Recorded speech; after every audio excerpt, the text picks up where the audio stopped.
Hi, this is Brad with Copper Creek Cuts, a lawn care company in Northeast Florida, and today we're here with another product review.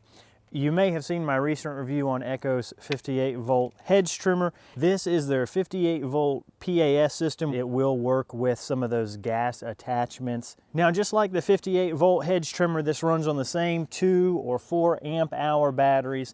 Just like all the cordless tools from Echo, it does have a brushless motor inside, so it's got a good quality powerhouse. Now, my thoughts on this are going to be very similar to the hedge trimmer overall. As far as the capability of this tool, it's got a ton of power and can get through pretty much anything you need it to.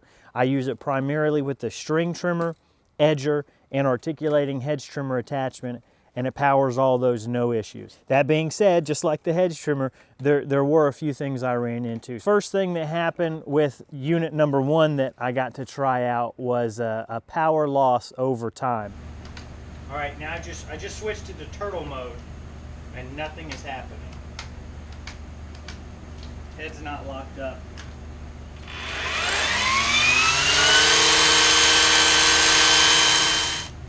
So now it's not working again. Not working again. Let's switch to rabbit. Not working.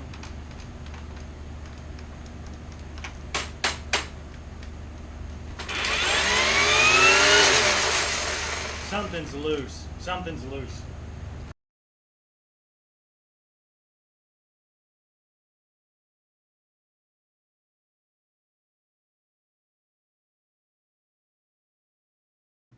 So then I got unit number 2, same as the first one, ton of power to start off with, but after just a couple weeks I noticed the same kind of a thing. Here's what happened with that second unit.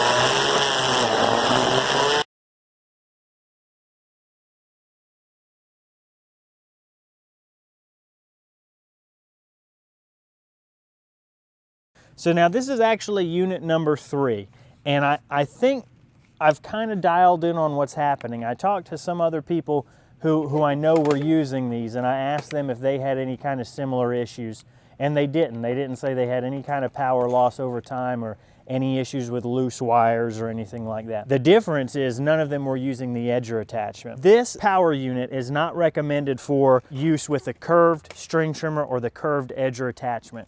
When I asked why and dug a little, the answer that I found was because there is no clutch in this setup, right? It's just the motor directly mated to the drivetrain. If there is some type of, I don't know, some kind of interference or some type of harsh bumping or whatever the terminology that was used to describe it, I forget now, with one of those curved items, since there's no clutch to slip and this has a lot of torque, all that torque could be transferred to the curved area, that drive shaft, which is a weak point and could snap there. But following that same logic, I think that when I use this for edging, all of the force, the vibration from the edger blade rubbing up against metal, and especially when I come up to corners and if that blade hits the concrete, I think that all that torque gets transferred back into the motor housing and it just does something horrible to it and it can't withstand the forces that come from edging.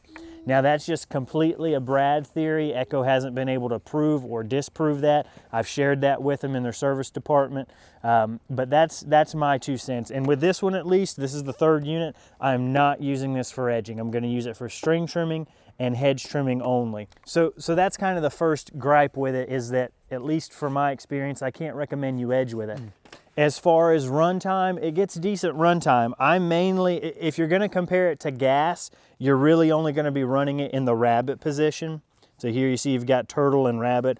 Your runtimes are gonna be much longer here, And I think this would be great for weekly maintenance on a yard. For overgrown stuff, you're definitely going to want the power and the speed with Rabbit. That cuts your runtime by about half though.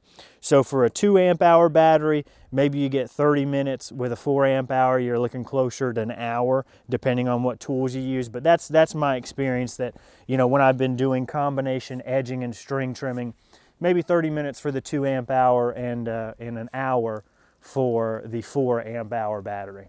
And this is similar to, I know I sound like a broken record, but this is similar to what I said with the hedge trimmer. The ergonomics of this machine are where there's some serious room for improvement. I'm not sure if it's because this entire thing isn't overmolded like the PAS 2620 handle that I use, or if there is some type of vibration isolation in the PAS 2620, the gas unit, that's not present here. But this thing transfers an insane amount of vibration to your hand. I used this for about 45 minutes the other day on an overgrown yard, and my hand was in pain. You know, your fingers were numb, your whole hand was tingling, your forearm was in pain. I don't know if that's because of the vibration isolation, that, you know, they didn't build them as nicely, but what I do know is one thing that contributes to it is this trigger.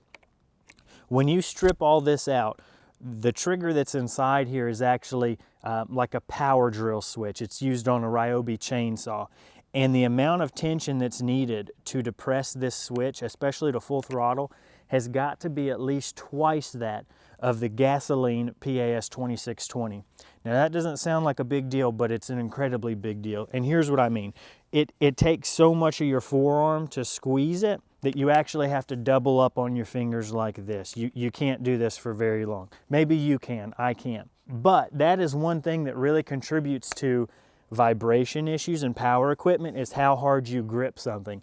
If you read any of the literature that comes with your trimmers, they always say, don't grip this harder than you need to. That's one of the things that can contribute to fatigue and that white fingertip syndrome, or whatever it's called. Because they use a trigger that requires so much effort to depress, that is one thing that definitely contributes to fatigue and possibly damage over time if this were the only thing you were using in your business. Maybe with hedge trimming, that would be a fine application, because, you know, you're going for a little bit and you let off of the trigger and you move around a little bit and you step back and you take a look at the shrubs and you get back into it. That would be a decent use. But for something like string trimming or edging, where, you know, it's pretty much pedal to the metal the entire time, it's just going to tear your arm up. And if you were to use this for any serious length of time, I think it might do some damage, at least compared to the gasoline version. So now, to be completely fair to Echo, you know, they don't market this towards the people who are using it 8 hours a day. So I don't want to seem like Echo missed the mark and, you know, they aren't listening to their consumer base, because I wasn't their typical user when they were considering this. For homeowner type stuff, this is really going to fit the bill. Again, realizing the minor health concerns that may be present if you use this for a long time.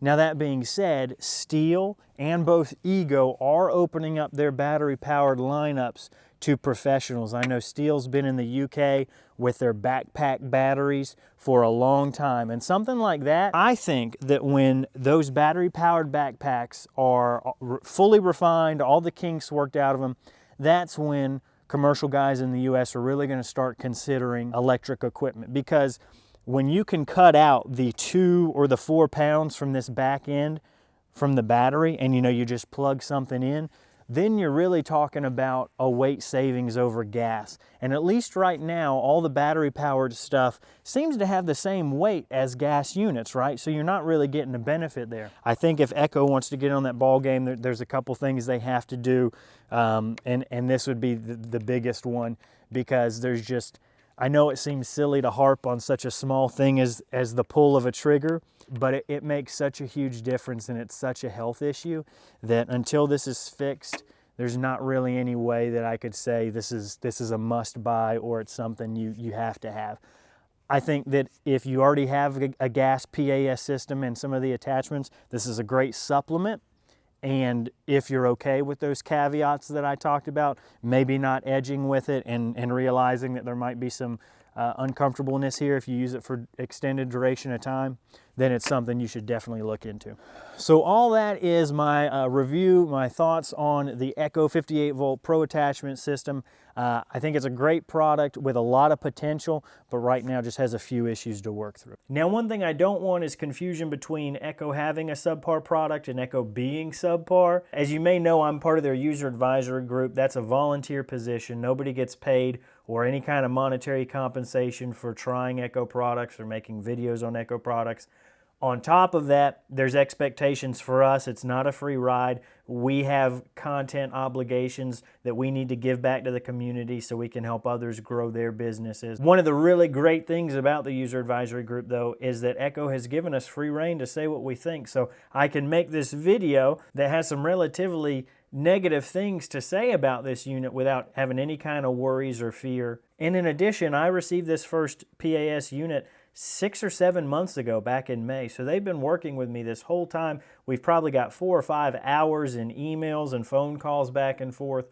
So even just from the ability to communicate with people at the company, you know, compare that to something like STIHL or Ego, who for months I've been trying to get a hold of them through any channel I can think of. And it'd be fine if they just said, you know, Brad, kick rocks, we're not interested. But I can't even get anybody to respond to me. So I just don't want there to be any confusion in Echo having what might be a subpar product or a product with issues with Echo having issues or being subpar, because in my experience, that has not been the case at all. If you have any other questions or you saw something that I didn't address, please leave them in the comments below. I always respond to comments no matter how old a video is, almost daily. If you'd like to see another review, you can see that there. Or if you'd like to see me just getting a messy yard cleaned up, you can view that there. But in any case, please consider subscribing and making sure you click that notification bell. Otherwise, YouTube won't let you know when I upload new videos. But in any case, thank you so much for watching. I really do appreciate it.